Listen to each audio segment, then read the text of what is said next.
welcome to today's B'nai Noach Connection with Israel open discussion, questioning, teaching, whatever you want to call it. I'm Pesach Sherbo. I'm here with Terry Hayes, my co-host, and Troy's here, Thomas, Scotty, and Carla.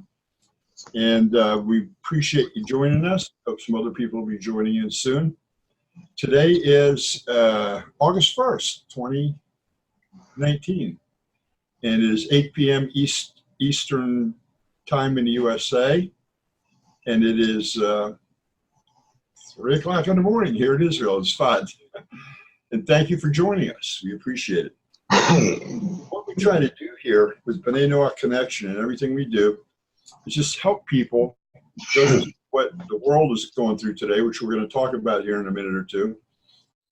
And the growth of the world, is it worse today than it was 1,000 years ago? Is it better today?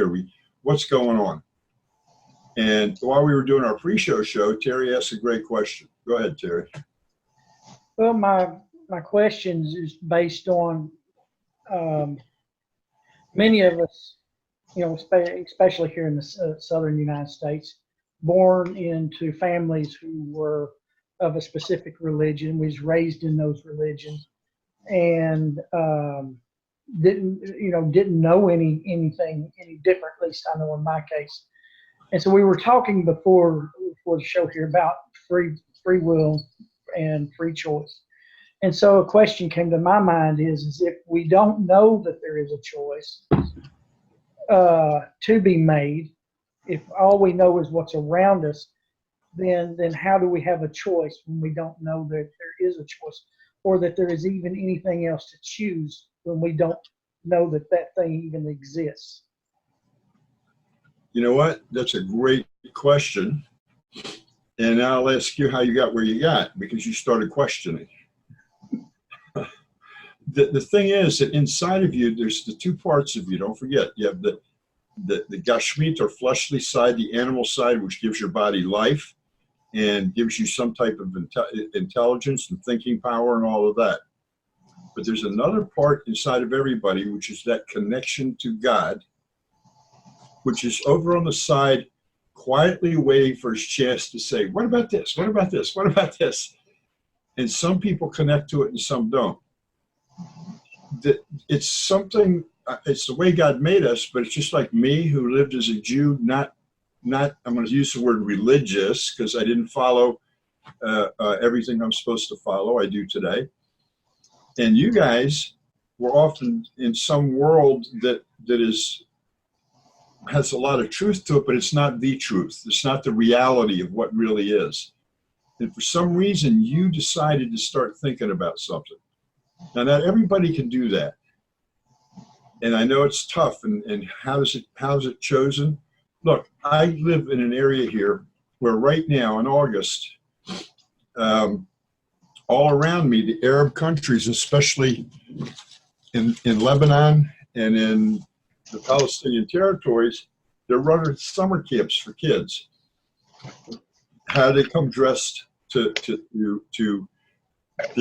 military clothing, carry rifles, no matter what they might be out of wood, but they learn from the time, like in kindergarten, they learn about this stuff, and they grow up only believing what they were told.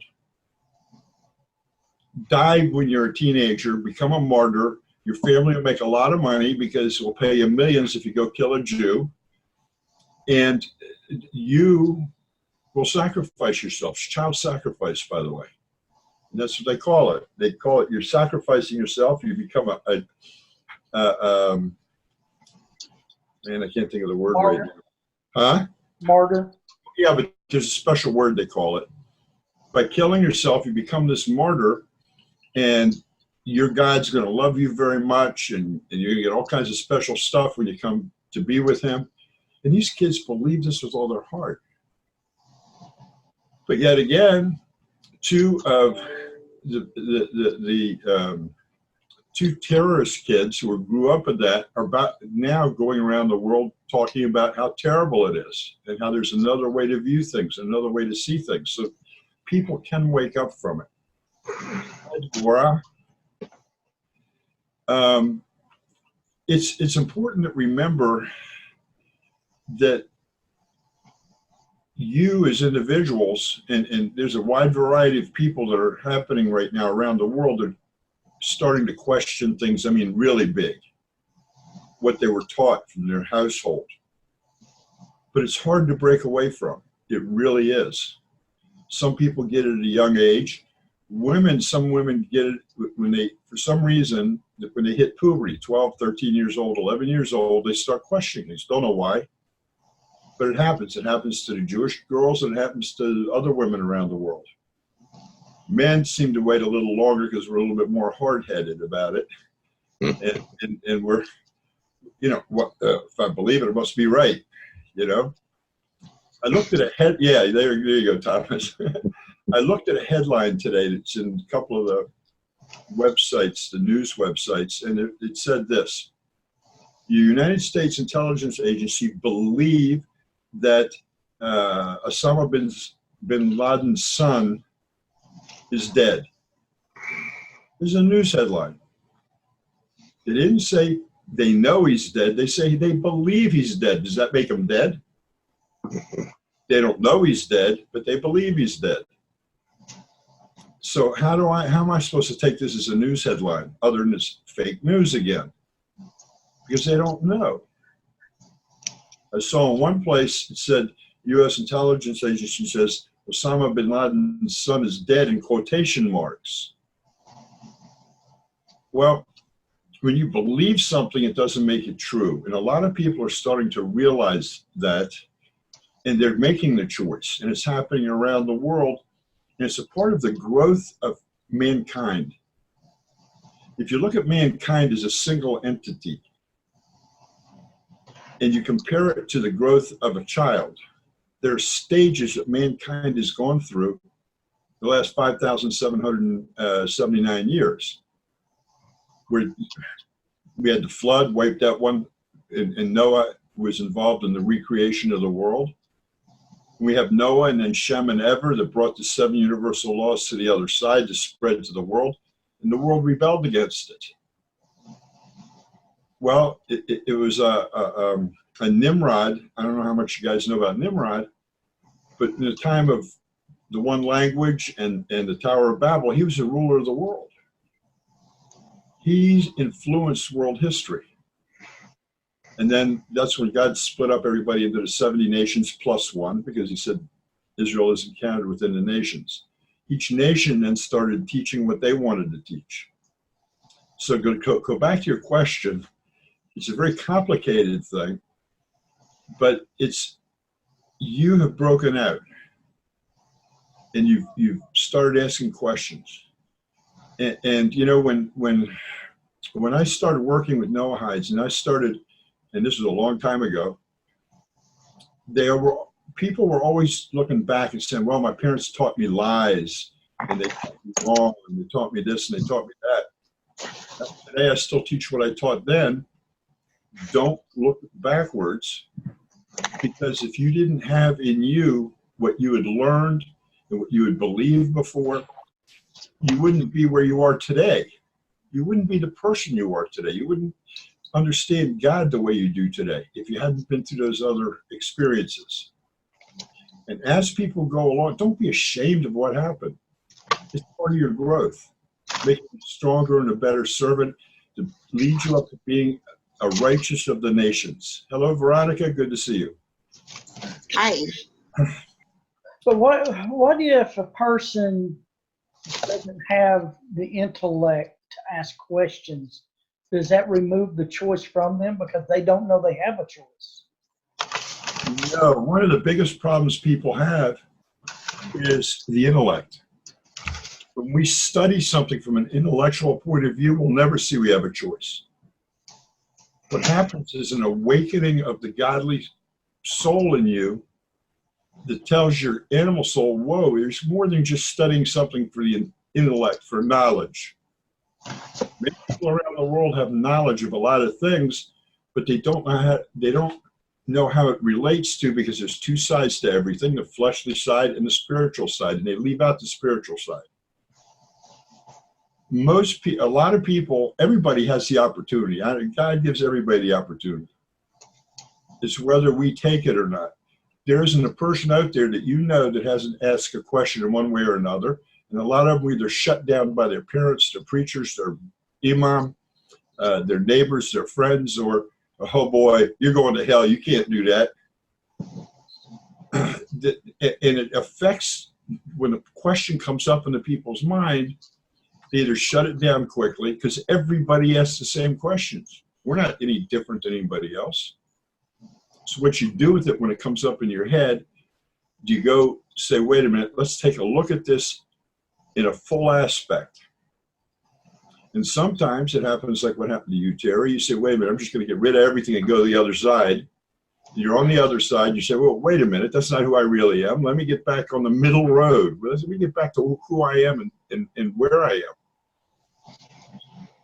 am. Those that go on to convert to Judaism, somewhere down deep inside of them, they have an extra little spark in them. And that's where they're supposed to be. They're supposed to bring the spark and join it to Israel in that particular way.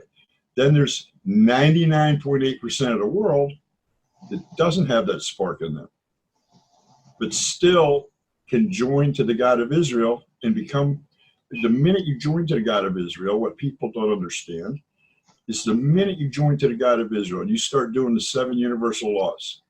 Now you can look back on the other stuff and you don't have to shake your head and get upset, because the minute you take the step across, God says, okay, I'm glad you went through the other stuff, because you wouldn't have come to me if you hadn't gone through it.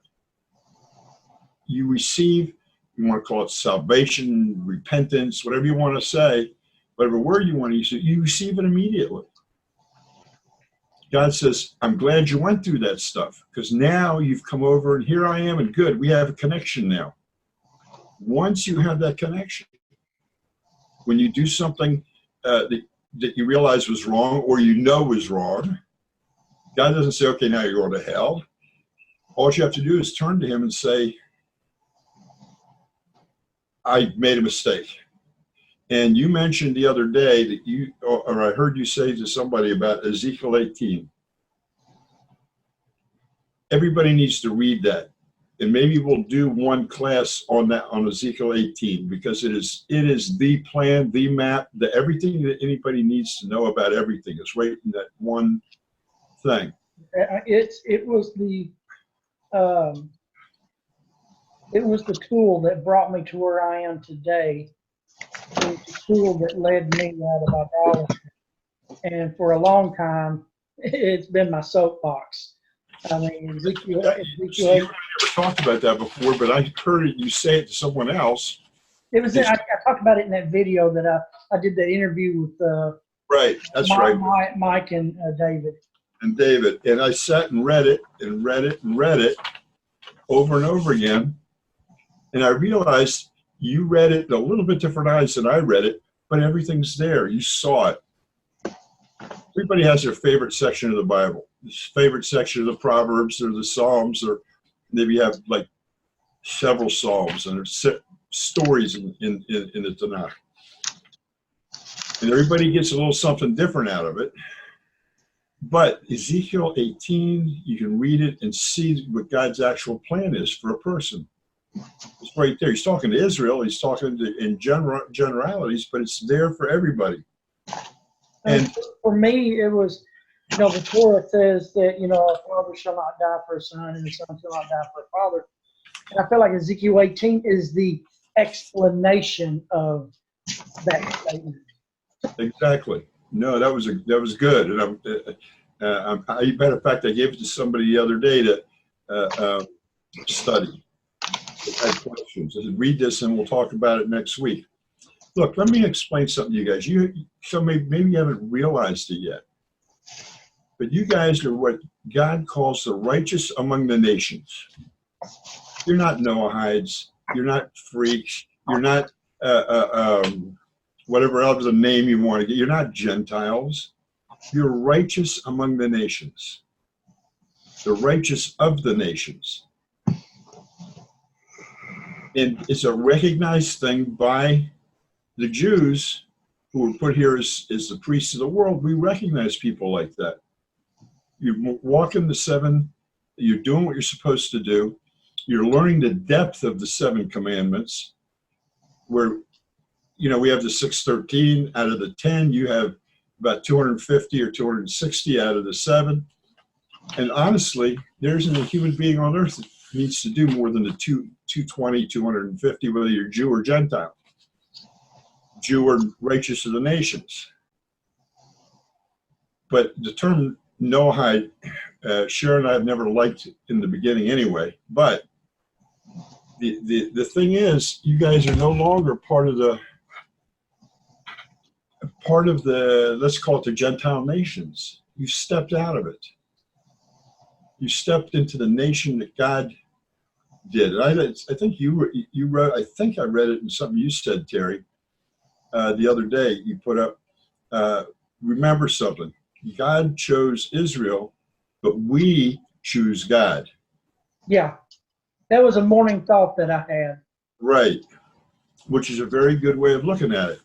You guys here and all the other people around that are doing the things around have chosen God, your creator, to hook up with him and become what we call righteous people of the nations.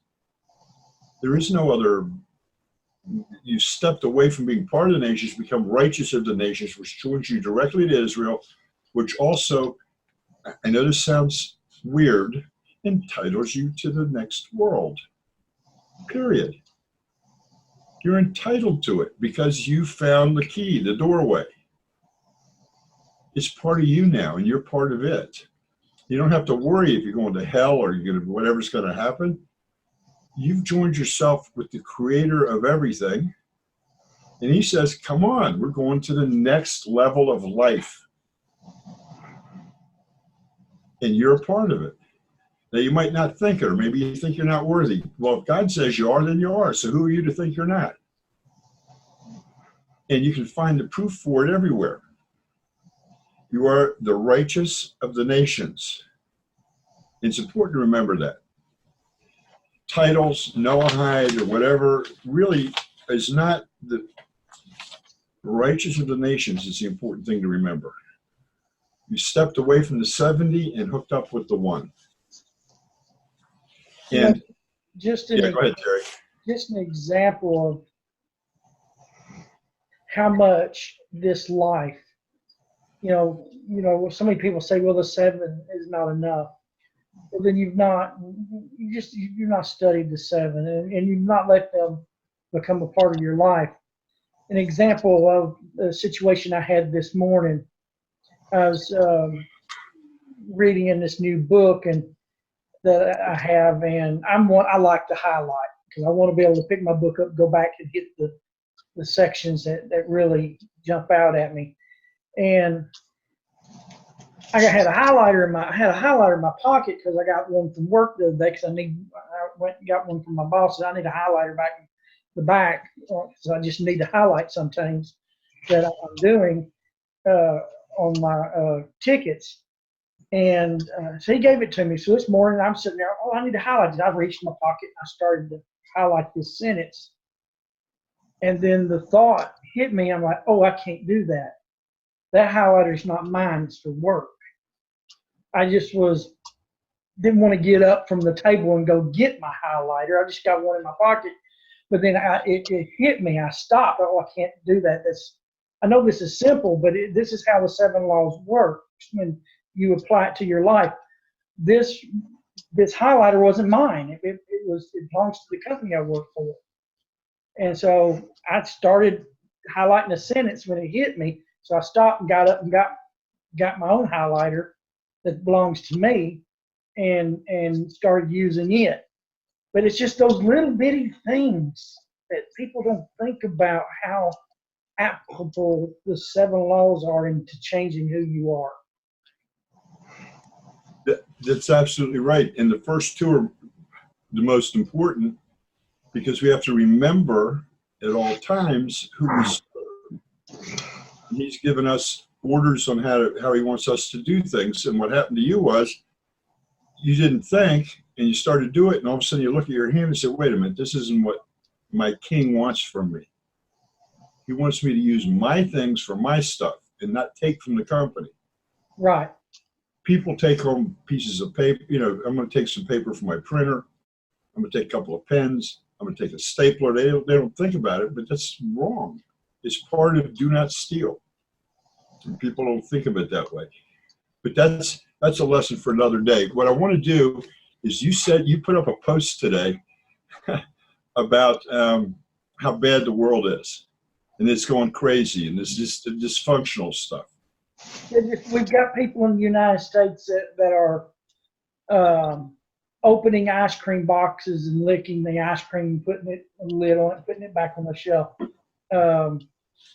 wishing mouthwash, spitting it back in a jug, putting it on it.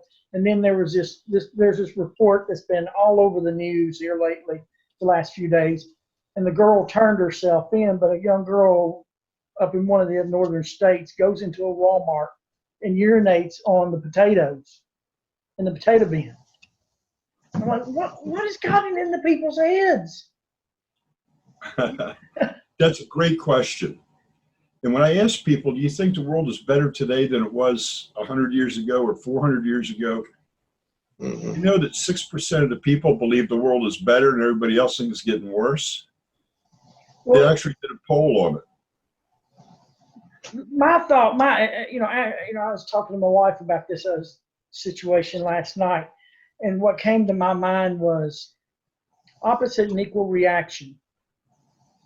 The Noah, I'm just using the term Noahide. Yeah, go ahead. That's all right. The Noahide movement, people returning to the 7 laws, is in all countries, in all cultures, and it's almost like there's this movement of coming back to God, and at the same time there's this movement of just wickedness almost at the same time.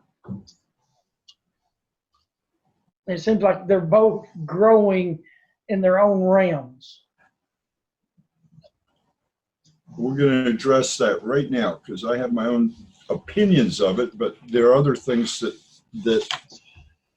Can I make a comment too on that? Sure, go ahead. I think, Terry, that part of it is that our eyes have been opened. Whereas before, we might have thought, some of that stuff was actually funny, which I think, probably a lot of people do. But now that Hashem has opened our eyes to, to the 7 laws, I think that we're a little bit more aware of the weird things that are going on.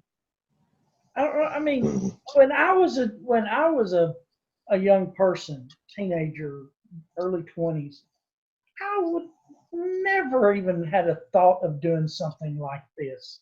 I mean, yeah, I had my mischief stuff. I drove my car too fast, jumped a set of railroad tracks, but to do something that like what's going on today is just, I don't know. It wasn't in my day, at least in my world, it wasn't around. I mean, there even amongst the mischief, there was morality or ethics. There was ethics. Let me put it that way.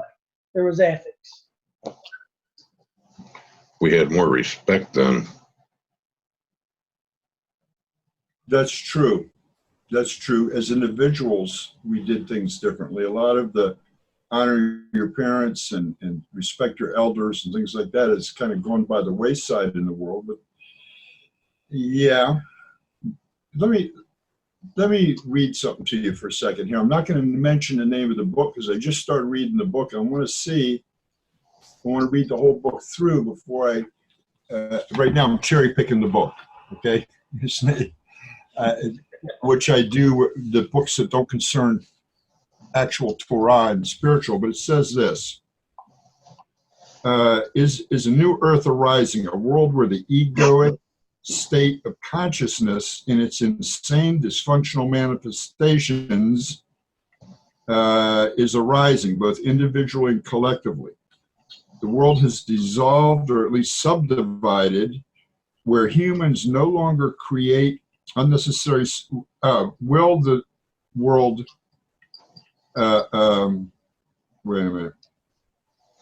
I mean, this in a new earth arising, a world where the egoic state of consciousness is in its extremely dysfunctional manifestation, both individual and collective. It is dissolved, or at least subdivided, and where humans no longer create unnecessary suffering for themselves or one another, as well as other life forms on the planet. It's a question.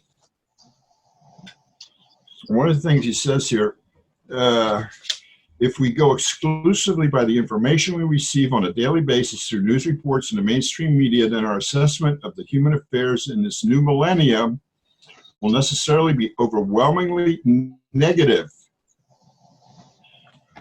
Well, this isn't a new thing on this earth. All of you read the Tanakh in the 5 books of Moses, which covers the trip from creation, then it takes the 40 years from Egypt to the Jordan River. How much of that 40 years is actually covered in the 5 books of Moses? Yes, time-wise, it goes from there to there. But you have stories about the first 2.5 years, and the last 1.5 years, maybe 2 years. Wait a minute, what happened to all the other years in between? Or the days. Pardon? The days that make up those years. Yeah, what happened? Period. I mean, we read about all the bad stuff in the beginning when they came out of Egypt and how the Jews had to purify themselves before they went in front of Mount Sinai, and then on their travels, their complaints, and all that kind of stuff. And then we go to just before Moses died and Aaron dies and Miriam dies, and then they go across the Jordan River, and then it starts the book of Joshua. What happened to all those other years? People don't learn from throwing flower petals or those books that we learn from today, the Zohar and Kabbalah and the Talmud and the Gemara. This information, a lot of it was learned during that time period, but who's going to read it? There's nothing exciting there. There's nothing to make you think there. It's study. So what made the headlines? Why did the Christians say, God's done with you guys. We're the new Israel because you were such bad people. 10% of the time we didn't do right. The other 90% of the time we were doing exactly what we're supposed to do. It's like a kid acting up in their own home. No kid is perfect. They make mistakes. They get punished by their parents. They get taught lessons by their parents. That's what we read about that God does with Israel. But wait a minute, what about the other 90% of the time? Well, it's a boring read. The same thing happens in news today. Do you think for 1 minute that woman who urinated on the potatoes would even make headline news if they were so in search of something to put on their piece of paper to tell people, look how bad things are. Look how terrible things are. But these things have been happening since the beginning of time. We read about it in the 5 books of Moses. We read about the recreation of the world with Noah. And then we learn about this particular group of people, Israel, that learned lessons from God the hard way many times. But we don't read about all the good that they were taught. And you're right, the oral Torah didn't start being written down until Yehuda Nasi, Judah the prince, made a deal with the Romans, got out of there, went to another town, Yavna, and started writing it down. And why did he start writing it down? He foresaw the Romans were throwing everybody into exile. How are people going to remember the oral Torah, which was taught orally? We got to write it down so we don't lose it. And that's why we have all these books with explanations. And that's why we have the Talmud, and that's 2 actually, the Jerusalem and the Babylonian. So we wrote down the oral Torah so people could see it. And it could be taught wherever you were in the world. It could be translated. The point is, if we go back to the beginning, God destroyed the world one time because it's why did he destroy it, basically? The way people treated people. Not for all the other sins. we come across, it starts happening again, the Tower of Babel, all this kind of stuff. So God, instead of destroying people this time, spreads them out across the world, gives them different languages, and they can't communicate as much together, and they grow up in little groups of people. Nimrod comes along and just made a mess of everything with all his greed and power, but it's the way people treated people. Everything's about the way people treat people. I have people tell me all the time what a mess the world's in, how terrible it is. I said, more terrible than what? How was it? What are you comparing it to tell us how terrible it is? All you're doing is reading websites to tell you how bad things are, but they're only going to tell you the bad stuff, not the good stuff. They're not going to tell you about the countries across Africa that are getting stuff like drip irrigation from Israeli technology, that they can grow crops and do all these good things around the world. They don't tell you about, unless it's some big deal, they don't tell you about new discoveries in healing. There's just, all the good news is just not printed. People don't buy it. How do people make money? Let's tell them about all the bad stuff, and they'll come back tomorrow to read about more bad stuff, the negative part of the world. What we, you and I are doing now is we look at the bad stuff and know how bad it is. But it's not across the whole world. It's not everybody. 99.8% of the world is not an Israelite. They're not Israelites. And they do, and they haven't learned yet all the things that you guys have learned. But the world itself is progressing forward. Look what happened. You had Christianity that was moving forward for the last 2,000 years. In the last, I don't know, 70, 80 years, maybe more, it's actually on a downswing. It's leaving the world. You have Islam, which is on the rise right now, but it's only, what, 600 years old? Or maybe it's 1,400 years old. I don't know. I don't remember. But it, too, will turn down and go down. Every major power on this earth that thought they could beat people up and control people and force people to think what they want, they've been born, had a heyday, and gone. The only ones left is Israel. The only ones that any intelligent person is going to hook up with is Israel. Not by converting to Judaism, but by stepping into the righteous of the nations mode. And as you see that, just what happened to you with the highlighter starts happening, and you start saying to yourself, is this what God wants me to do at this point in time with this particular thing? And you think about him first, and you set aside the ego. This book is all about how to control the ego and how to create a new earth and create a better life. Well, we know that's not going to happen. It's not from a person that has a lot of belief in the creator, but he hits on a lot of stuff, and it's, so far what I've read is pretty good. He says here, people, fear, greed, and desire of power are psychological motivating forces not only behind warfare and violence between nations, tribes, religions, and ideologies, but also the cause of incessant conflict in personal relationships. They bring about a distortion in your perception of other people and yourself. Through them, you misinterpret every single situation, leading to misguided action designed to rid you of fear and satisfy your need for more. It's a bottomless hole that can never be filled. This is the fleshly part of us. That's why you see people with obsess on things. They get hooked up with porn or drugs or alcohol or whatever it is they get hooked up with.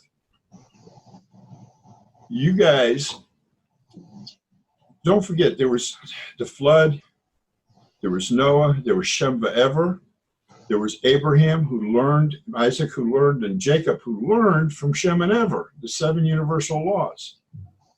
Abraham and God clicked. But it was Abraham who did the clicking. And from Abraham, God decided his seed will go forward to help the rest of the world click with God.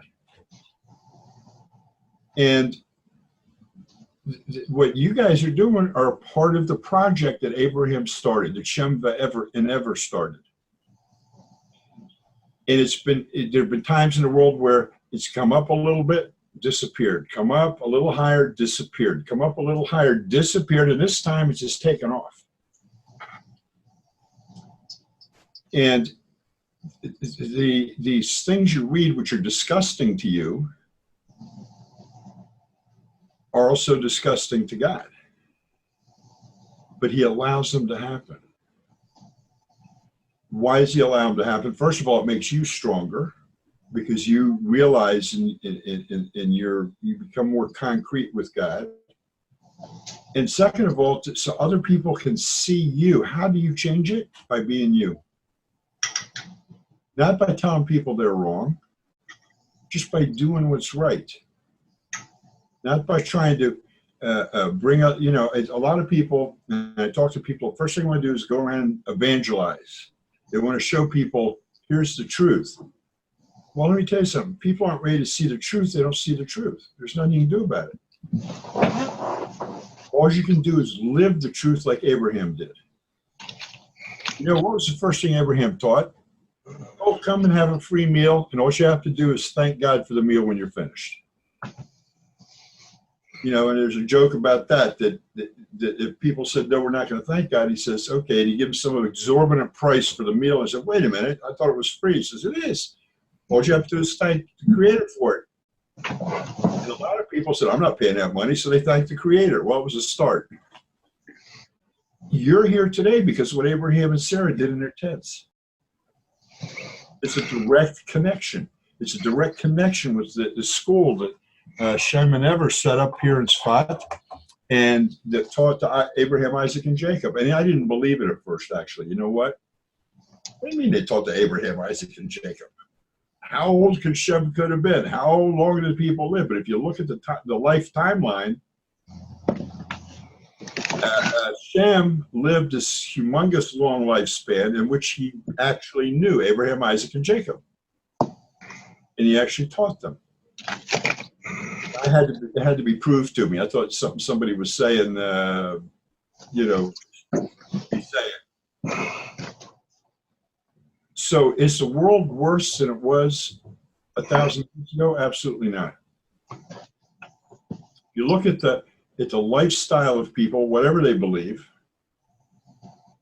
You have food, clothing, medicine. The world's in a much better position. What man does with those things is what makes the world better or worse as far as how we treat each other.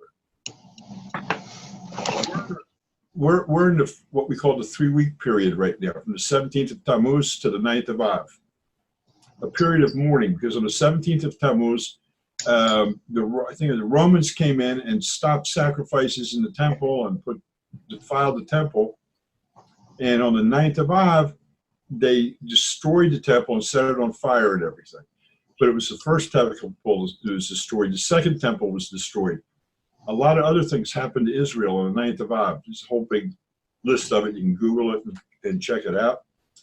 The point here is that when God, as we move closer to the truth, and then we don't accept it, God looks at people like Israel, which includes the righteous Gentiles. And sometimes we need a little smack in the face to get us jump-started a little bit. God destroyed the temple, the second temple, not because he wanted to destroy the second temple. That was his home. He destroyed it instead of taking it out on the people of the world and taking it out on Israel. What they call sinat chinam. It's called indiscriminate hatred for other people. And so it's like somebody slams their fist into a wall instead of hitting the person. Okay, we got put into exile by the Romans, but God didn't destroy. He destroyed the building. He said, that building we put back up when you guys learn how to act right together. Just like when you take a toy away from a kid, well, you'll get it back when you learn how to use it. or when you treat your brother or sister properly, or whatever punishment is used for. The whole world is being punished by the lack of the Temple Mount. The world doesn't realize it. You guys have realized it. You guys have realized you have to hook up with the God of Israel, or the God that calls himself the God of Israel. We didn't make him the God. He calls himself the God of Israel. When we're coming up, we're going to be reading it in the next 4 or 5 weeks. God is taking Israel and taking them out of across the Jordan River and giving them a land. And he tells them, I'm giving you this land, and I don't want anybody else to live there. Just push them off the land.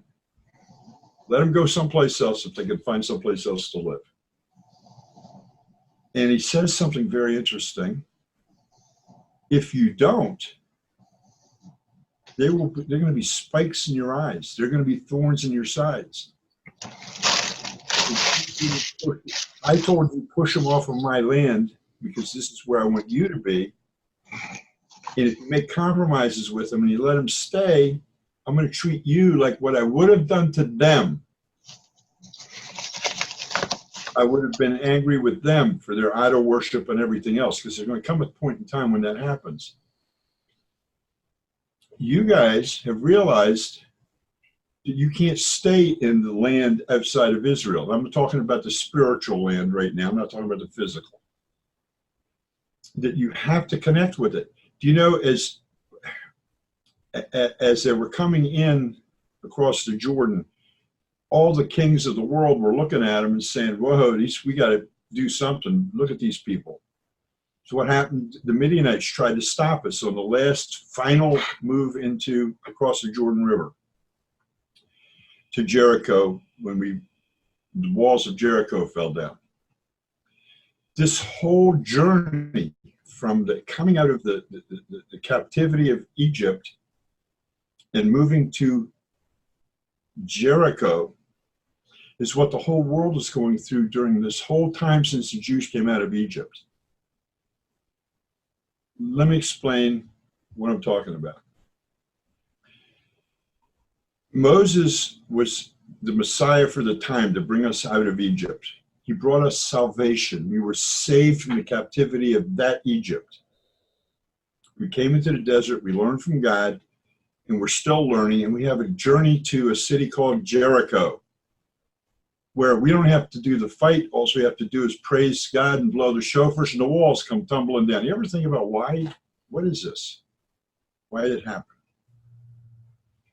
Well, it is stated that when the Messiah comes, he will recognize who is part of Israel. How? Not by what they say, but the way they smell. Now, it doesn't mean smell. It's a spiritual smell. It's like going off. You've been talking about this website and this book about just going out into nature and traveling, and communing. Being part of nature.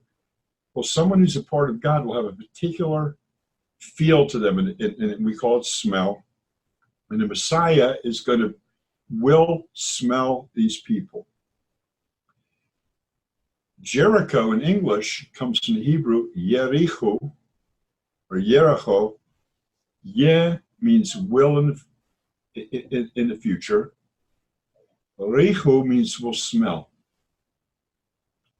So the earth and all of us are on a journey from coming out of Egypt, coming out of idolatry, coming out of all these things, until we come to the time of Messiah. May he come close in our day.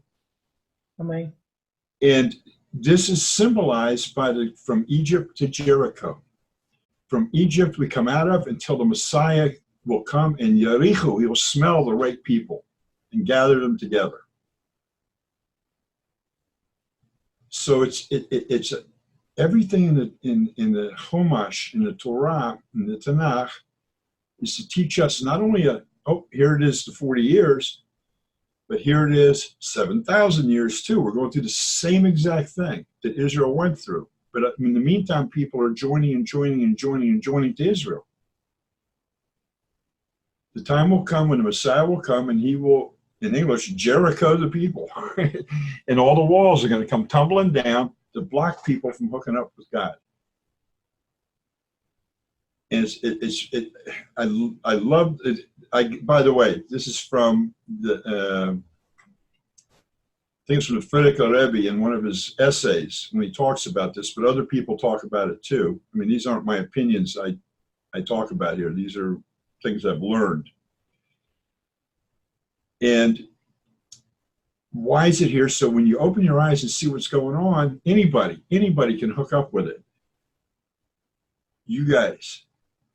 And think of yourselves, when you wake up tomorrow morning, you go to sleep at night, remind yourselves, you are the righteous of the nations. You don't have to classify, I mean, we talk about it because that's what the world calls it right now. But you're on God's side, you've hooked up with God, for your life, you've done what you need to do as far as hooking up with God to ensure yourself that you're going to be in the next level of life. God doesn't say you have to sit and study 24 hours a day. He says, stay connected to me all day long. When you wake up in the morning, take 10 minutes and read something out of the Torah. In the evening, after you finish your day, take a little time and read something out of the Torah. God gets nourished, and I have to use human words for this. God is nourished not by our good deeds. The good deeds are what he wants us to do, but he doesn't get his nourishment from that. He gets his nourishment from the brachot, from the blessings out of your mouth that you give him all day long. You know, when we drink a cup of coffee or any kind of drink, we say, "Blessed are you, Lord our God, King of the universe, that everything will be made according to your word." Simple little blessing. When we finish, we have a simple little blessing we say afterwards. What is this? You got to, say this and say this and say this. No, we're giving God back because he gave us. We're saying thank you for what you did for us. And he loves it.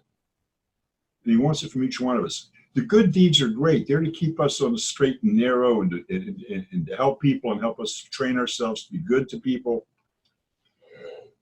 and treat people properly. But what he looks for is our recognition. Our saying to him, we say a blessing over the bread, blessed are you, Lord our God, who creates bread from the earth. Do you know what a huge blessing that is to God? What is the food? Hamotzi Lechem brings bread from the earth. Everything we get is bread from the earth. Our life is dependent on bread. What kind of bread? The bread spiritual feeding we get, the manna that we get from heaven. So we're thanking him for it. We eat a piece of watermelon. Thank you, God, for creating the fruit of the earth. Now, there's blessings we say afterward too, just like Abraham taught. There's some simple little blessings you can say. But you're giving him recognition. And as you recognize him, and Chabad says, and some others say, you got to do this 100 times a day. You got to give God thanks, one way or another. There's blessings when you wash your hands. There's blessings when you come out of the restroom. There's blessings. And just by saying amen to somebody else's blessing, it's like you said it. You got to do it 100 times a day. Think about that. If you're up 10 hours, it's 10 times an hour. That's every 6 minutes. That's a whole lot of blessing. But what it does is it keeps you connected with God. You don't forget about him. You don't subconsciously slip. If you're in a tight situation and you make it through, in other words, you almost have, God forbid, an accident or you fall and you don't hurt yourself, right away you thank God for doing it. You give charity, you thank God for giving you the ability to do it. You're constantly connected with God. You've left being part of the 70 nations and you've stepped into Israel, the spiritual Israel. This is important to remember. You are an important person to yourself and to God. And anytime you put yourself down, you're actually putting God down because he created you and you've connected with him. When you start thinking, oh, woe is me and how bad I am, and whoa, I did something really bad, I don't deserve God's blessing. Of course you deserve God's blessing. You've overcome a lot of things. And it's really important you remember that all the time. Never go backward. Remember the past. Don't be ashamed of it, but you don't have to keep beating it up and beating yourself up for it. I remember there was a place I used to visit and talk at that when they had the altar calls or whatever you call them, when people would come up to be prayed for, this one guy, every time I was there, I saw the same exact thing. I was there like 4 or 5 times over 2-3 years. And why did I remember? Because he was so huge, tall, skinny and tall. He'd throw himself down on his face on the floor and bang his hands on the floor. Oh, I'm so unworthy. Oh, I'm so terrible. Oh, I'm so sinful. Forgive me for my sins and make me stronger. And I see over 3 years, he's doing the same exact thing. And I'm not there every time, but it can't be a coincidence he's doing it only when I'm there. And there are a lot of people like that in the world. There's no reason to be. Walk tall. If you make a mistake, keep your head up, walk tall, tell God I'm sorry, I slipped, and go forward. No reason to beat yourself up over it. And the world itself is going forward. Even if you got these stupid things that are happening, and we read about the 2 Americans who were up in Canada on a killing spree. We read about the Dominican Republic. Well, the American tourists going in there were dying from somebody doing something goofy. We read about these terrible things, but the news does nothing. These people that report the news and all the websites today and all the instant news we have do nothing but go around looking for all these problems. In the year 2001, I was tired of that stuff.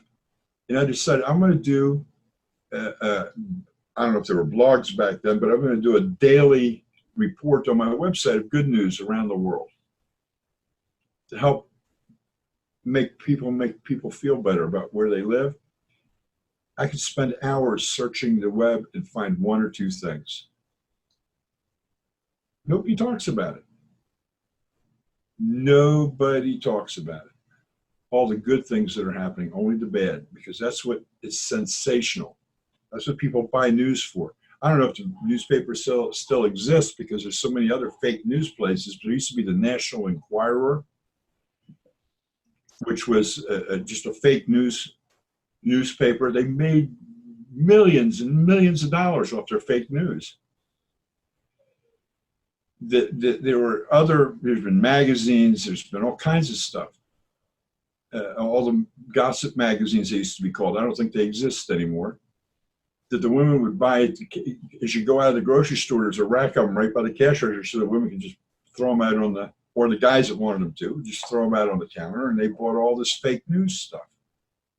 And so that they believed. I can still remember one picture on the front of one of them that showed some weird looking, maybe it was human, maybe it wasn't, and said,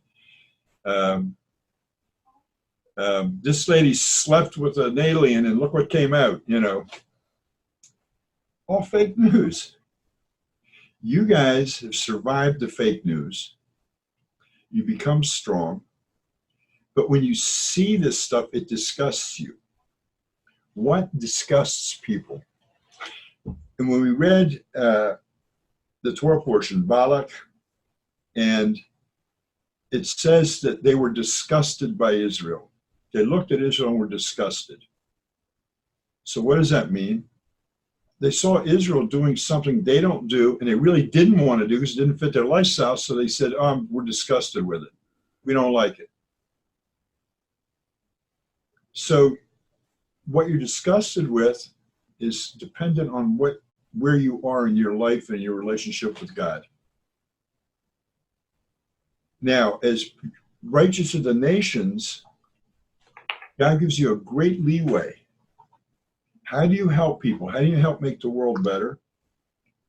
By your actions, by what you do, what you show people, not what you say, what you show. I have always, I've probably told this story before, but I'll tell it again anyway. There's this old man walking down the street, and there's a little boy in front of him, and a dog crosses in front of the little boy, and the little boy kicks the dog. The dog runs away howling. The man catches up to the little boy, taps him on the shoulder, and says, "Sonny,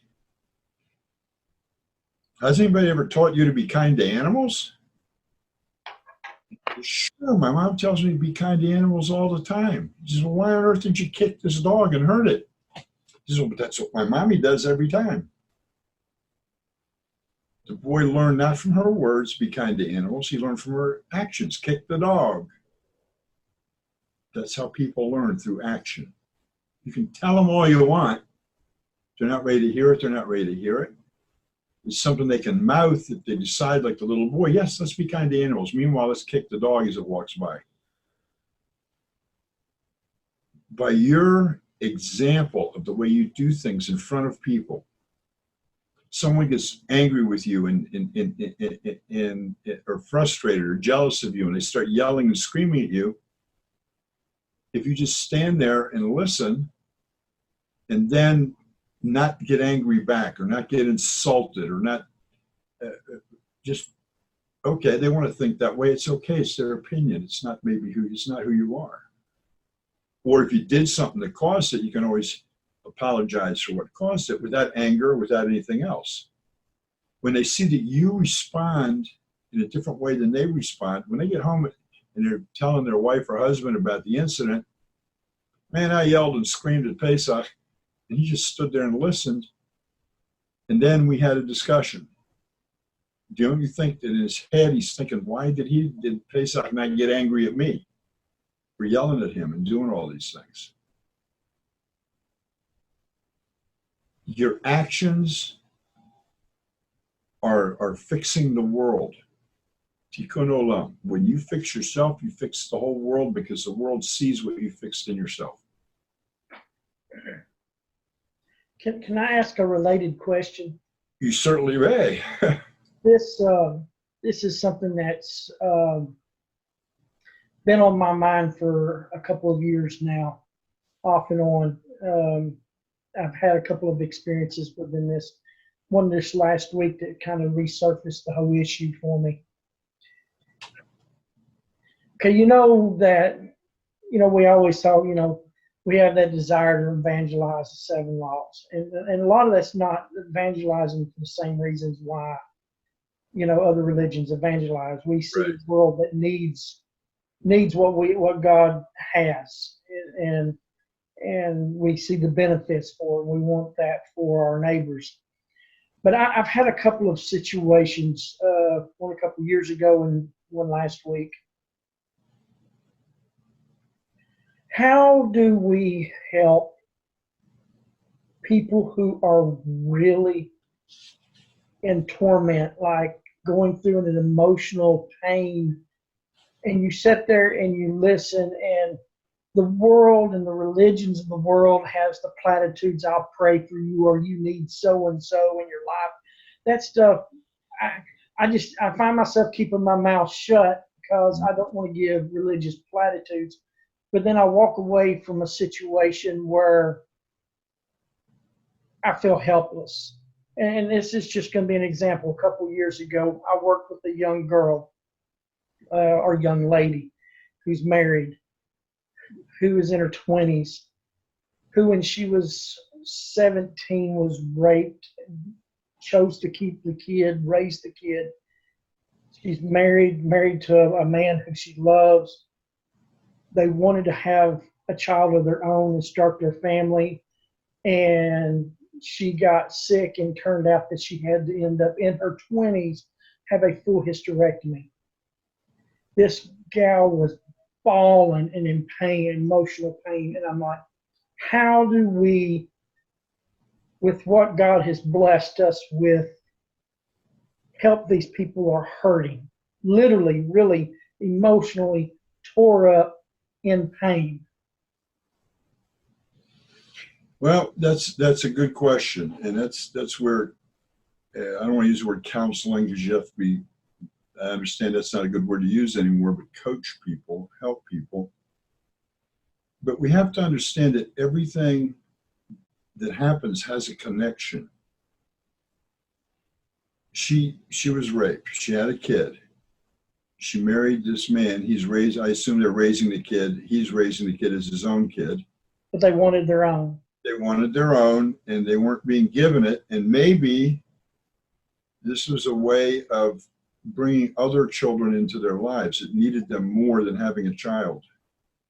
Maybe this is a way where, see, you get into a real, it's a tough thing because you're becoming a coach for somebody at that point in time. It could be that there's a child out there waiting for them to be adopted that needs a family like them. Maybe this is the reason that you can't have your own child. It would be great to have your own child, but there's someone out there that needs you. Go find them. There's just, when you look back on things, it's easy to look back and say, maybe it's this, maybe it's that. Yeah, but at the moment, it's just like, it almost takes your breath away. Like, how do I give an answer that's not a religious platitude that everybody else is going to just throw on them? Oh, you need to pray, or I pray for you, or you need to believe in this deity, and you need to do that. I just, because down here in the South, that's what you get. And I'm like, right. I didn't want to be that. And so I said nothing. And that's bothered me as well. Don't let it bother you. Sometimes the only answer you can give people is, I don't know why. Just but I sure empathize with you. Just to be there to listen for them. Be there to listen. See, not everybody that comes to you that pours their heart out to you actually wants you to solve anything. They just need to vent. Any of you, probably nobody in the room, but I grew up in an old house with radiators, hot water heat. And you had a boiler down in the basement, and the hot water circulated through the whole house. Downstairs on the boiler, you had a safety valve, so if the pressure built up too much, it would pop and the steam would go psss until it equalized itself. And in each and every single room on the small radiator, you had the same thing. So if the pressure built up too much in those particular set of pipes, it would vent and release the pressure. Just release it into the air. Sometimes people just need to release stuff into the air, out, get it out. And they're not looking for you to fix anything. They just want to let it out of their system. And they walk away saying, okay, let me go back to one more thing. How do you make a friend? Do you know how to make a friend? You ask them a question about themselves and let them talk and shut up. When something, and if you never said 2 words to somebody you just meet, but let them talk about themselves, they're going to walk away and say, man, that person was unbelievable. I love that person. When someone comes to you in that kind of state, they're looking to let out the steam. They're not looking for you to fix it. They need a way to vent, and sometimes you just don't have to say anything. Sometimes I know what we want to do. You want to put your arms around the person. You want to comfort the person. You want to tell them how to make things better, but that's not your job. Your job is to let them speak it out. You get it out of their system so they can get on with their lives. I know it's frustrating sometimes. I know it makes you feel helpless sometimes, but that's who we are. So don't feel bad about it. Just allow that person to do what they need from you at that moment, is just to listen, to be a set of ears, or one big ear, and get it out of their system. Were you saying tell them to pray? Okay, well, see, that's what Terry didn't want to get involved with. because when you tell somebody to pray, they're going to go and pray usually in the wrong place. You pray. Okay. Understood, Thomas. We'll talk about it later. I won't get off into personal stories, but that was an amazing thing that you went through the last few weeks. It was just amazing. I told my wife about it. She says, how did the neighbor know to come over exactly at that time? Think about it. Hashem had him there. Bart? Hashem had him there. Yeah, but you can ask all kinds of questions about situations. We'll get into that later. But what Terry's talking about now is we've all been there. We've all been in a house of mourning. What do you do to make somebody feel better? What can you possibly say to someone?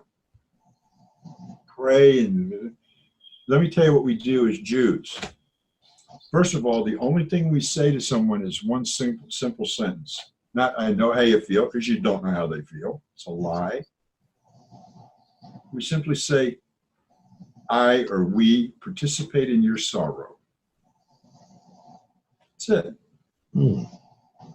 Then, part of the 7 days of sitting Shiva, the sitting in mourning, every guest has a responsibility if they want to fulfill it. What is it? A guest comes and sits down in front of the people that are in mourning.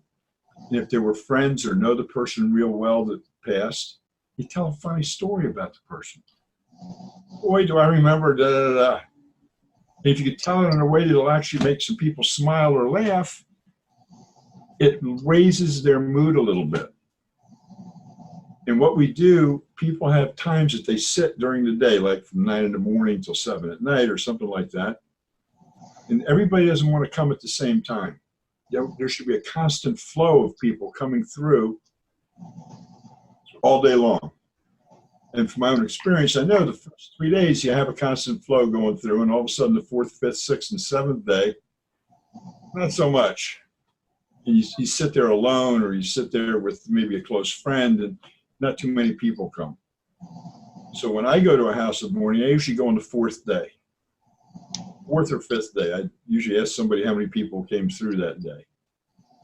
If it's personally, of course, you sit for 7 days, and you only have to sit for 7 days for a blood relative. Just a blood relative. Husbands and wives don't have to sit for 7 days, but they do it anyway. Or if your wife's brother or sister dies, I don't have to sit for 7 days. She does. Or if my brother or sister, God forbid, one of them dies, then my wife is not obligated to sit with me for 7 days. So when I go through something, a hug is really all I need. And that's true, but there are limitations on who can give you the hug or not. Sometimes someone's pouring something out to you and they would love to give you a hug, but they're not allowed to give you the hug. That happens sometimes. So, that has to do with sneut, with modesty.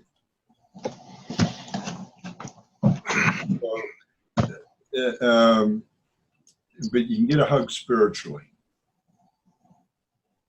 But I think that answer you gave, we as the righteous of the nations, I feel this is an apropos thing for us to learn when we come across situations where somebody is distraught, especially like emotional pain, going through their situation. I participate in your suffering, and what I got out of that is you're letting that person know they're not alone. Exactly. And that's beautiful. I wrote that down. I think I'm probably going to write on that, because we need that. We the Noahides need that. That you can't tell somebody you know how they feel. No, you can't. But to let somebody know they're not alone in their suffering is that spiritual hug. Right, exactly. We use it for death. We usually say, I participate in your sorrow. Oh, sorrow. sorrow. But for other things, you could tell someone, I participate, like this woman. You tell her, I participate in your suffering. That was a terrible thing to go through. But I've been looking for that answer for 3 or 4 years now. well, that's why you got it tonight, then, I guess. So anyway, who wants to chip in something here? Who wants to? Good night, Carla. Oh, good Good night. night, everyone. Good night. I'll catch the rest of it on the recording. Okay. Good night. Have a good evening. Okay, let me just put in something before we go any further. Know that Shara and I work with people online all the time. If you need if you're a couple, Shara and I work together. If you're a woman, Shara will work with you. If you're a male, I'll work with you. If you need to discuss something, you have questions, we have instant communication today. Just get a hold of me. If I'm available at that instant, I can do it right at that time. If not, we can set a time. I meet with people all the time. Some of them on a regular basis, some of them whenever they happen to need it. And some of them when they show up on our porch, which just happened.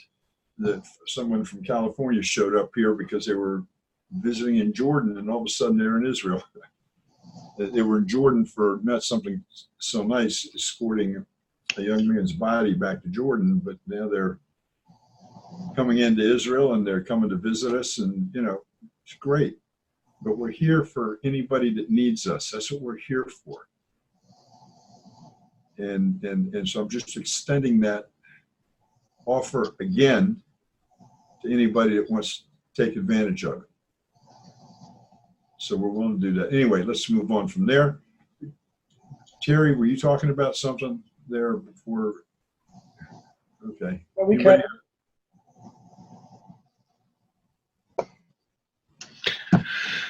Well, I got to go because it's time for me to hook up to my wires. I still got 6 more days of doing that. Okay. Well, you have a full and complete refuah shlema, complete and total recovery, and God will give you the strength because you're on His team. Amen. Amen. Thank you. Y'all take care. All right. Okay. You too. Keep that sense of humor, Thomas. Yeah. It's the only thing that got me through life. There you go. Well, that and God. There you I go. just didn't know it. I have a question on this hugging. So as Noahides, we're not supposed to hug? Well, let's put it this way. Under the laws of, or the guidelines of being, why do I keep forgetting the English word? What? Modesty. Modesty, yes. You really shouldn't, the opposite sex, you shouldn't really hug unless you're married to that person or it's one of your child or a close relative. The reason being that touch can be, for some people, they can take their heads in ways it shouldn't go. And so the best thing to do is just not do it. Me as a practicing Israelite following the Jewish commandments, I live in a small town and I walk around town all the time. Even if I know a woman and I'm good friends with her husband, I'm not allowed to say anything to her on the street. If I'm sitting with her husband, I can talk to her. If not, I can't.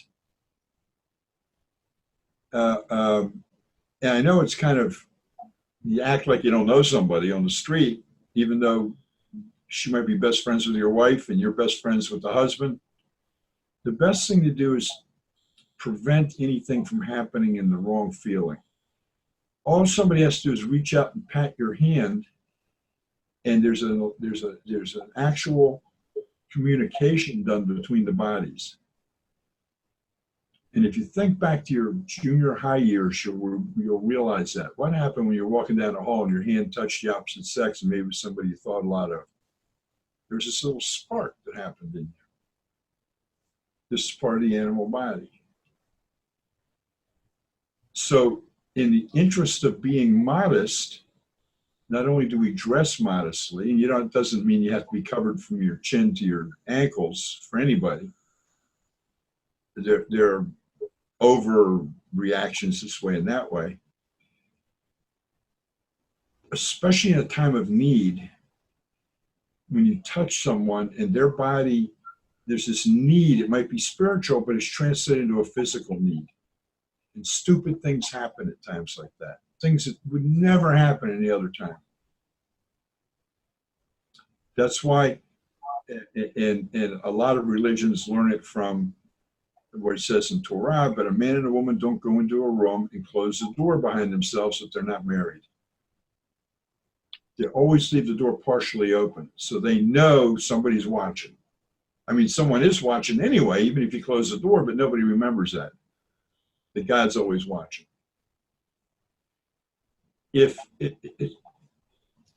There are some exceptions. If you go into an office and there's a secretary sitting there, and you're there to see somebody in one of the other offices, things like that, you may be in the same room.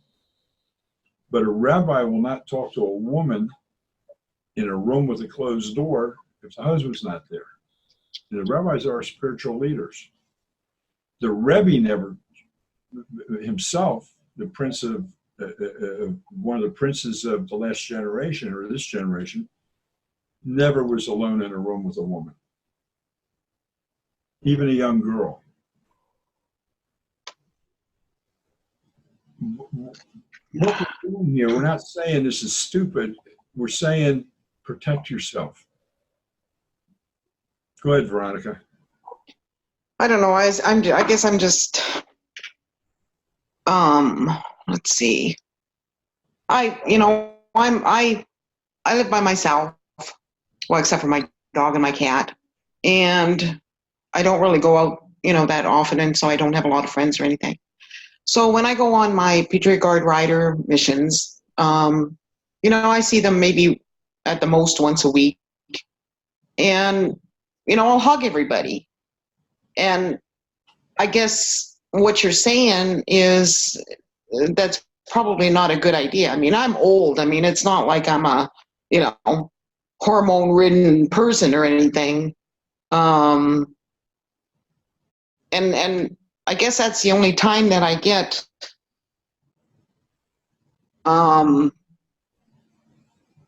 signs of affection. Okay, understood. Or, I don't know, I guess appreciation or whatever. Understood.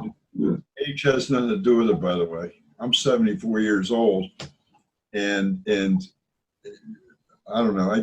I follow this because this is the way. Do you know when Israel encamped in the desert, the laws of modesty were such that each tent doorway had to be turned in a way that it couldn't be looked in from the tent next to it, or tent in front of it, or tent behind it. That's kind of hard to do. The laws that I go by say if I walk by a neighbor's house and the door's open, I'm not allowed to look inside. I'm not allowed to look over the neighbor's fence. These are all laws of modesty, because you may see something you're not supposed to see. Now, I'm not saying don't do it, okay? I have not yet seen, and I'm doing a matrix of that matches the 613 and the 10 commandments to the 7, and I'm up to like 220 some commandments there, and I haven't come into found anything yet that actually prohibits men and women from hugging in such a manner. I wouldn't feel bad about doing it, and you just have to decide if you can continue doing it or not. You're not because you don't have the same in the community I live in. I mean, it's the worst thing in the world you can do is touch another woman if she's not your wife. And when you're out in public, you don't even hold hands with your wife because it may stir up somebody's thoughts and make them think a wrong way. Because our whole life is supposed to be about don't give the appearance of evil. And I know the Christians use that a lot, but a lot of the laws, the 613, have to do with exactly that. Not giving, I mean, we go by the, you know, we separate milk and meat. Well, how come I can't milk and meat? Okay, I understand that, but why is it milk and poultry? Why can't I eat a piece of chicken with a glass of milk? Why can't I batter coat my chicken and fry it, you know, with milk and stuff? You know, how do you do that?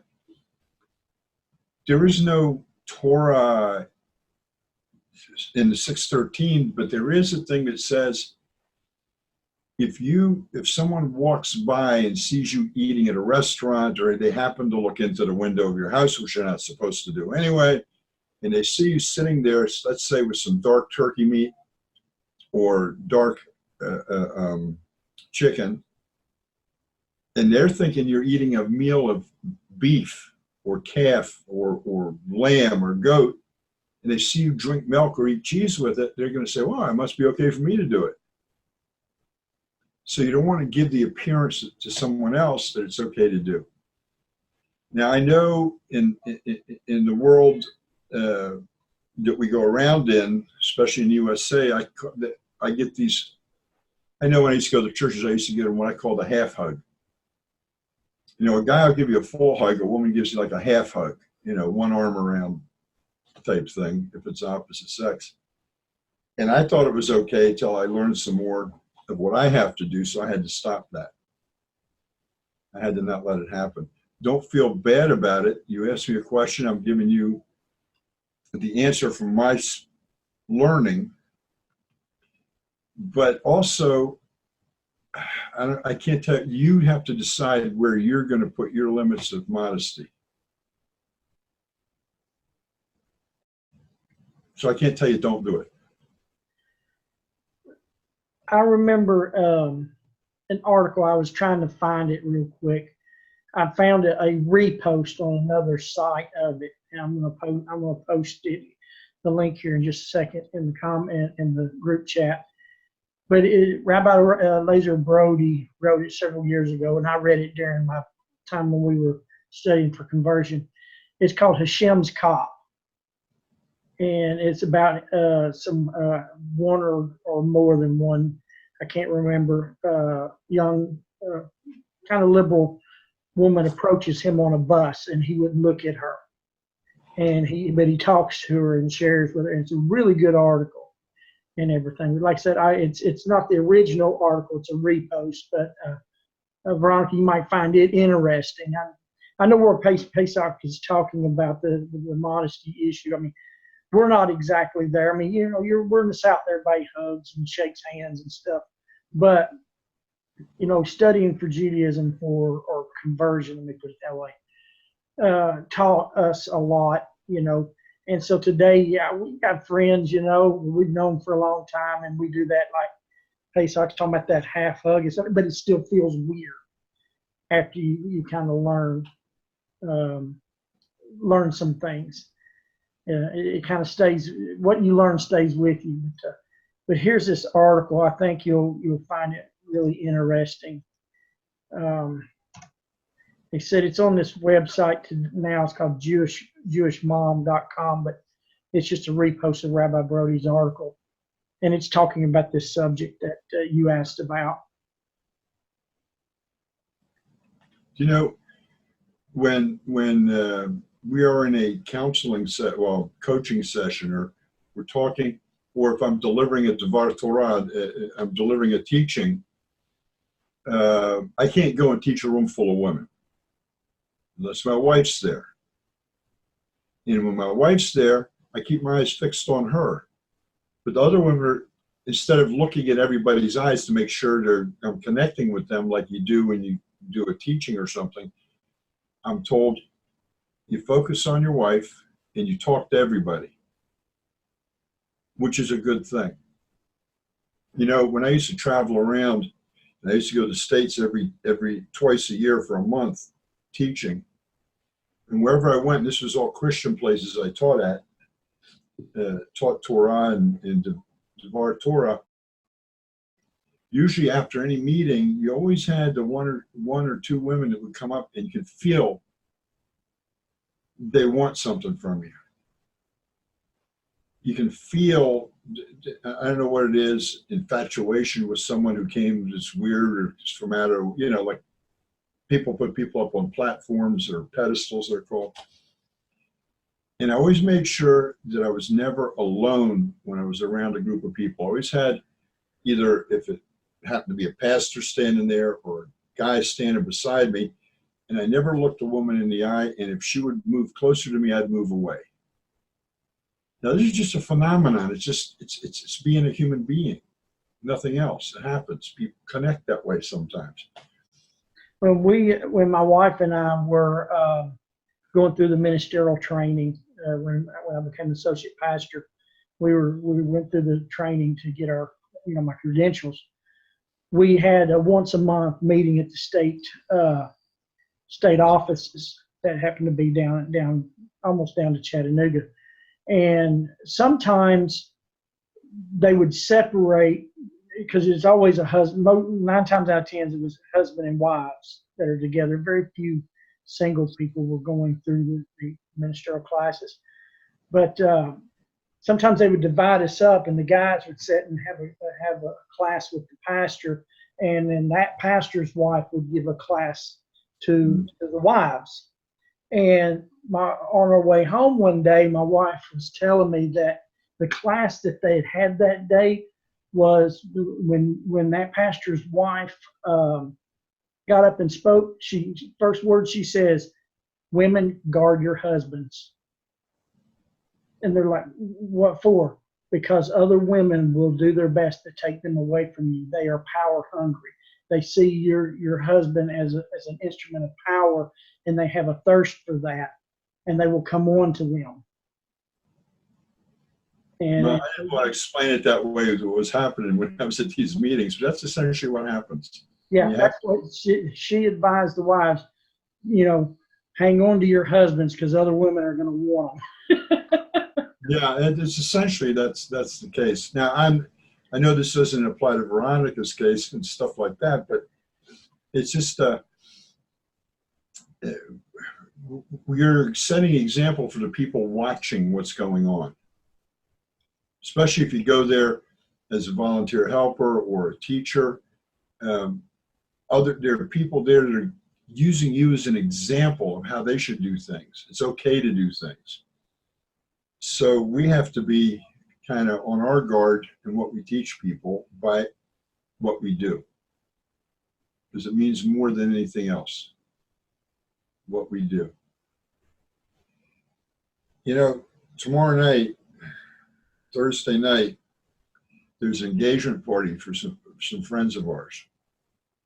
Now, according to the set of rules I go by and my wife goes by, the women and men have to be separate. About 8 months ago, the oldest daughter first got married, and they had an engagement party. And the women were on one side of the house and the men on the other side. And all of a sudden, some of the women just wandered into the men's side and just plopped down, and they sat next to somebody else's husband, or they did this or they did that. Not all of them, just some of them. And a lot of people there felt really uncomfortable. And I stayed for about another 10 minutes, and then I called Shira and we left. But I overheard someone tell this guy,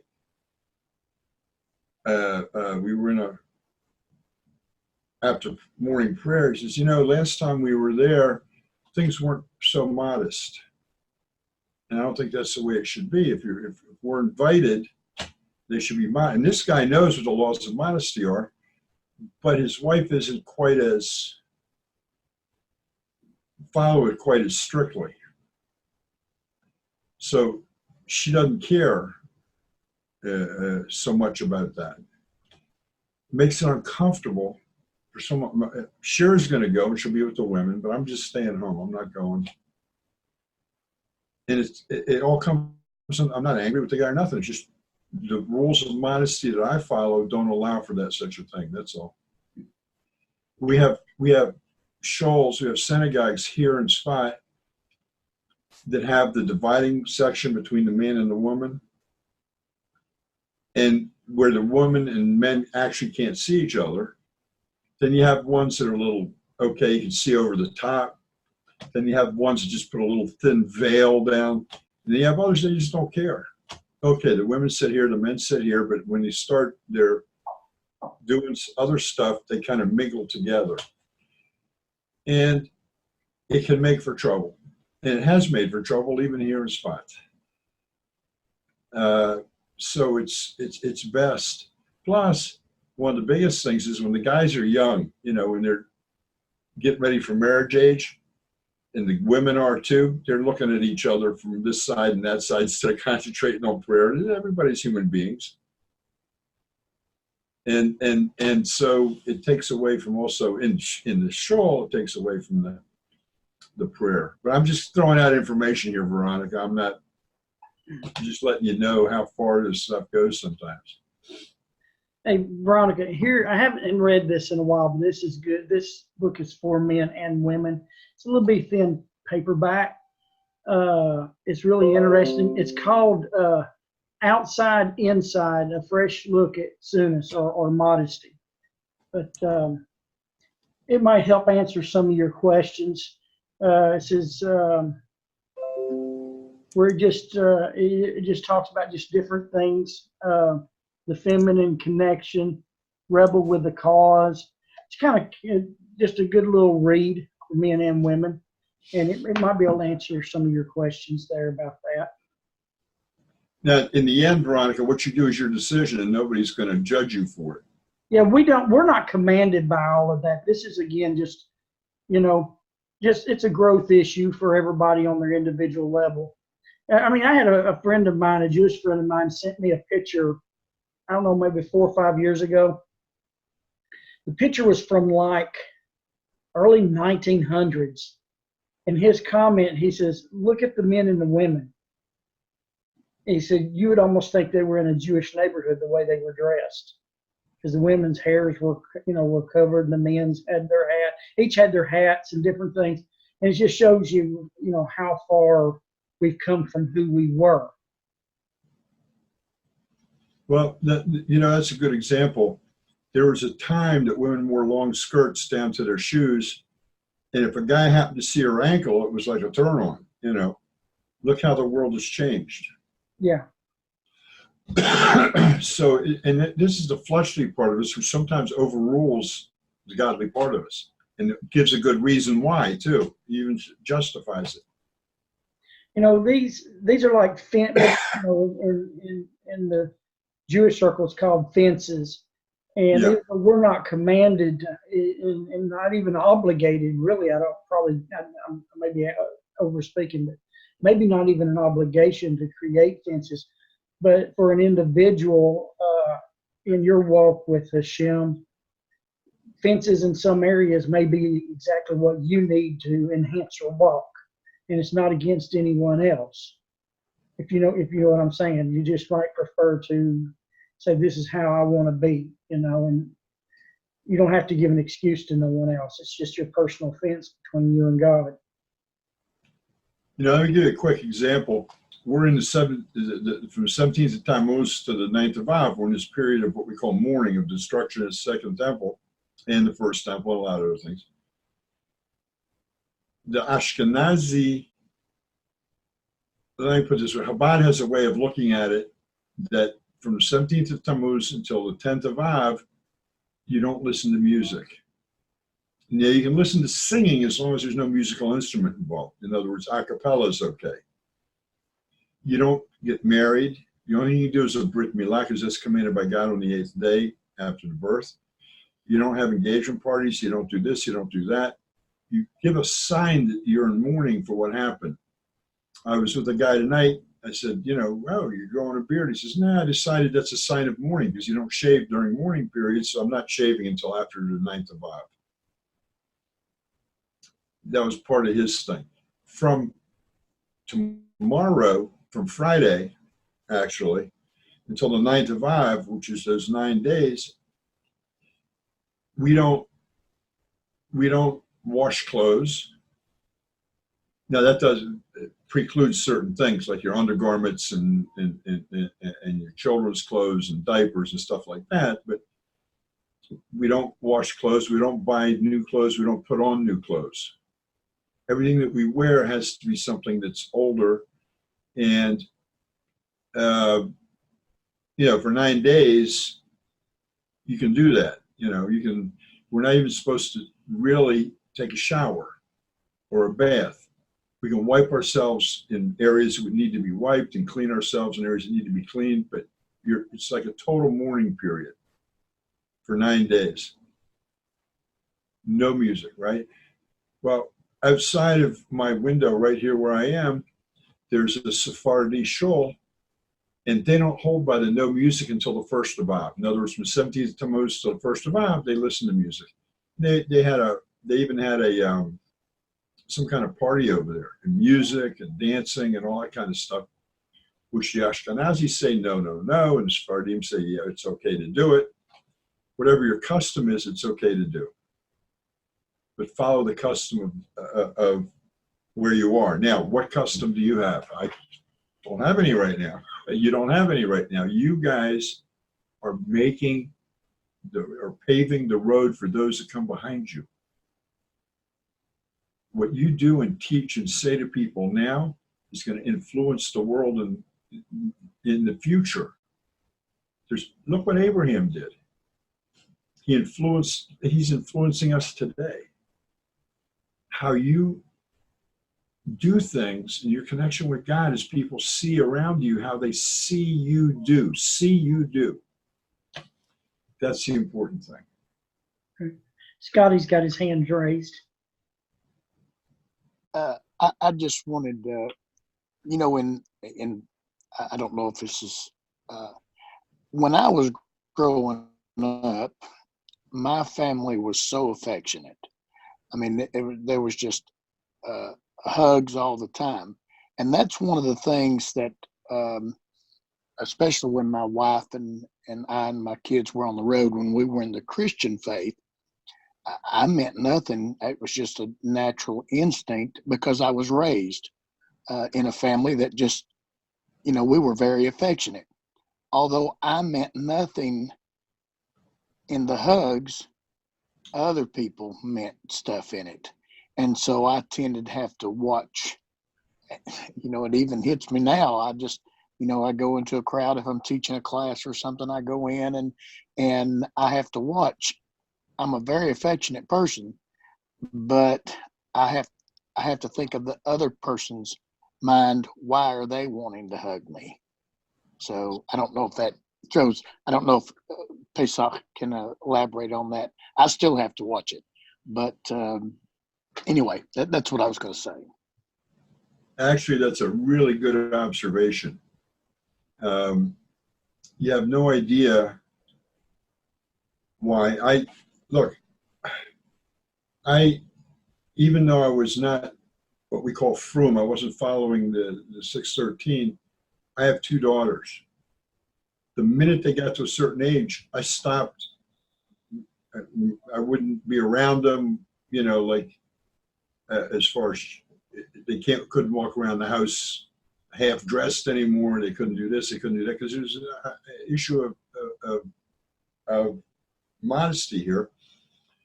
The only time I would hug them is when they came to me for a hug. Every once in a while I give them a hug.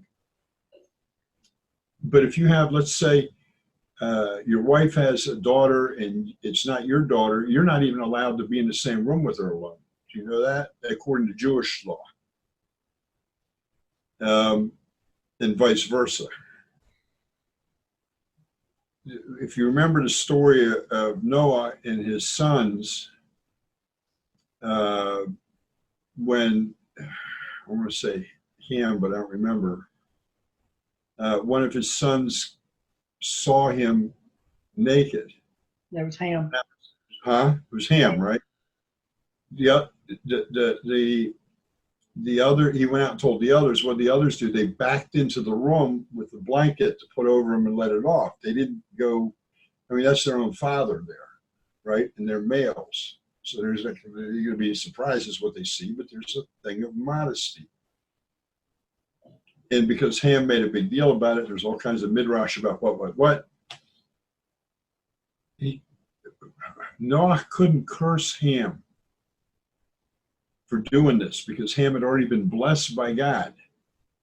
So he went to his son Canaan and said, "You will forever be servants to the rest of the people." There's always an issue of modesty in things, always.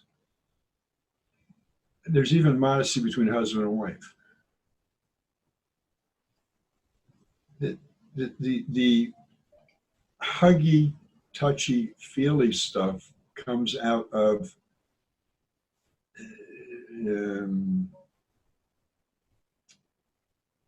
I don't know, the worldview on things.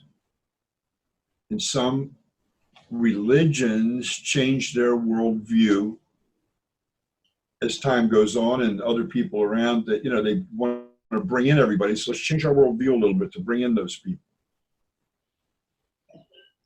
Let's take on this holiday on this date because they're already worshiping this date anyway. So let's bring it in so they'll feel comfortable. They get the same date, and let's create a holiday for it.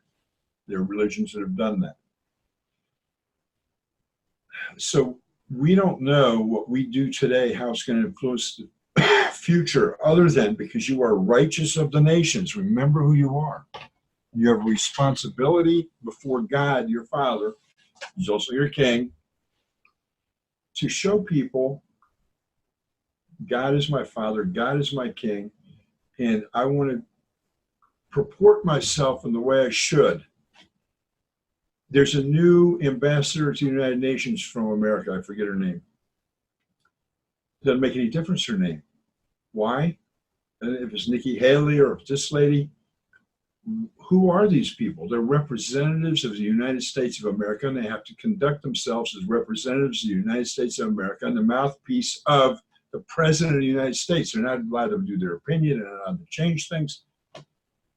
Nikki Haley was so praised for everything she did with Israel, but we don't think about it. But Trump gave her the okay to do that stuff. If he hadn't, she couldn't have done it. She represents the USA and Trump. We represent the Creator, our King and our God, and our Father. You know, it's always good to remember something. When you are in a mode of learning, and when you're in a mode of living your life out on an everyday basis, you're being related to as He's your King and you're His subject. The minute you sit down to pray, whether it's from your heart or from organized prayer, however it is, you're a child talking to your Father. When you pray, you're a child talking to your Father. But when you're going around representing Him all day long, He's your King, and you do what He wants, not what you might want to do. So it's a good way to remember, and anytime you want to talk to Him as your Father, pray. Talk to Him. What is prayer but a conversation between you and God?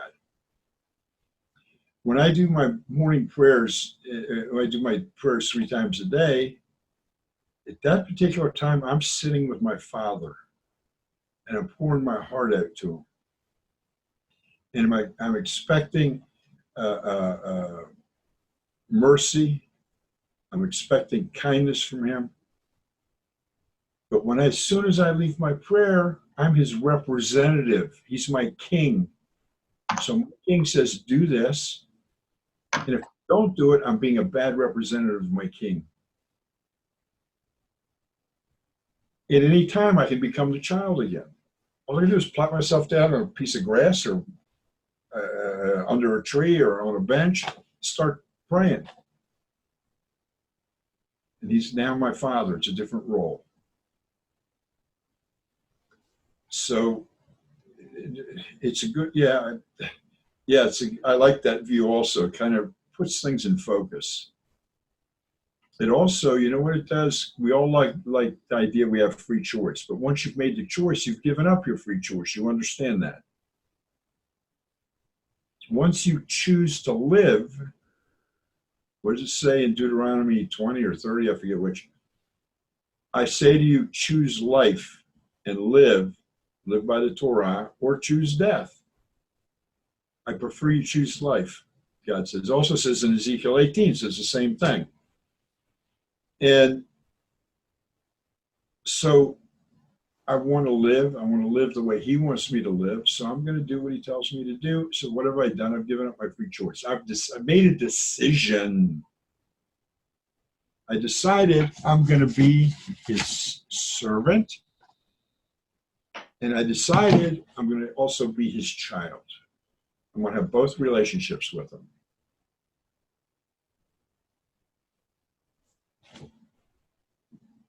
You know, somebody wrote me an email the other day and said to me, you know, I listen in on you. I can't watch the videos when, or maybe it was a comment, I don't remember. I can't do it on that particular night, but as I drive around, I'm doing things, I listen to everything you say, and I'm learning from it. And I told him I really appreciate that you do that and that you're listening in, but when I'm doing things and saying things, I have to be representative of the king, the guy I represent, my king. And I've chosen to live with him, so I've given up my right to voice an opinion about who he is, what he does. Everything I get from learning. My opinion doesn't mean anything anymore because I gave up my free choice. I have to take on his opinion of everything. And by us taking on the seven is choosing Hashem to be our king of the nations. He's our king, because this is when we're out and about and observing the seven laws, it's because we are representatives of the king. This is what he wants. And so many Noahides say, well, can I pray or can't pray? Well, it's obvious we pray. The temple's called the house of prayer of all nations. There's a lot of stuff in the Torah showing that the nations do pray. And by what you're saying, I go back to Genesis 2:16 again, where in the Hebrew it says, Hashem Elohim spoken to Adam, gave him the commandment there. And you can almost see Father and King in the two names of God in his relation to Adam as he told Moses how to write that verse. Right. Exactly. This is good. Yeah, and remember, once you become now you can't say, well, I do this or I think this way, so I'm righteous. You can't do that. When I say you're righteous of the nations, I'm giving you a definition of what God says you are if you choose life, if you choose his way of walking. What's the difference between an Army and Navy and Marines? You've chosen a different way to walk. Marines do it one way, the Army does it one way, the Marines, the Navy does it a different way. But they're all armed forces, but they have their way. I'm taking this path, I'm taking this path, I'm taking this path. But they all have one commander-in-chief. They all have one commander-in-chief, that's true, except that So in a way, Jews have their walk, we have our walk, choosing the seven. We have one commander-in-chief. that's true. That's exactly right. I mean, you're not allowed to voice your opinion in any one of those three places. Right. So we're a team. When I see your faces or even your names, if you're not on camera, we're a team working together for the commander-in-chief. I took on the view years ago, if God tells me to do something, I say, yes, sir. That's it. Yes, sir. Don't think about it, nothing. Just what I'm supposed to do, I go forward with it. How do I know if he told me that? and it's not my opinion. Oh, well, maybe I ought to do this and maybe I ought to do that. So the hardest things I've done in my life were things he told me to do.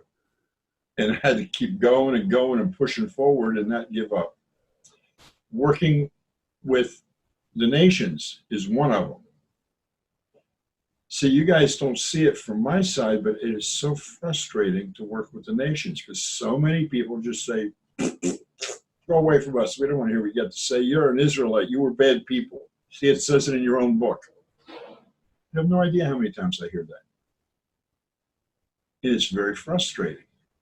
And I'm trying to reach out to people to help them connect with their creator, their father, their king. And many times I've told Shira, let's just forget. I'm 74 years old. Why do I have to spend my money to do this? Why do I have to do these things? And I get frustrated sometimes, I'll admit it. But you know what?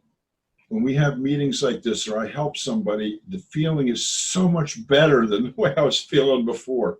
It's so much higher up, and I know I'm doing exactly what my father and my king wants from me, my commander-in-chief. So I don't give it up.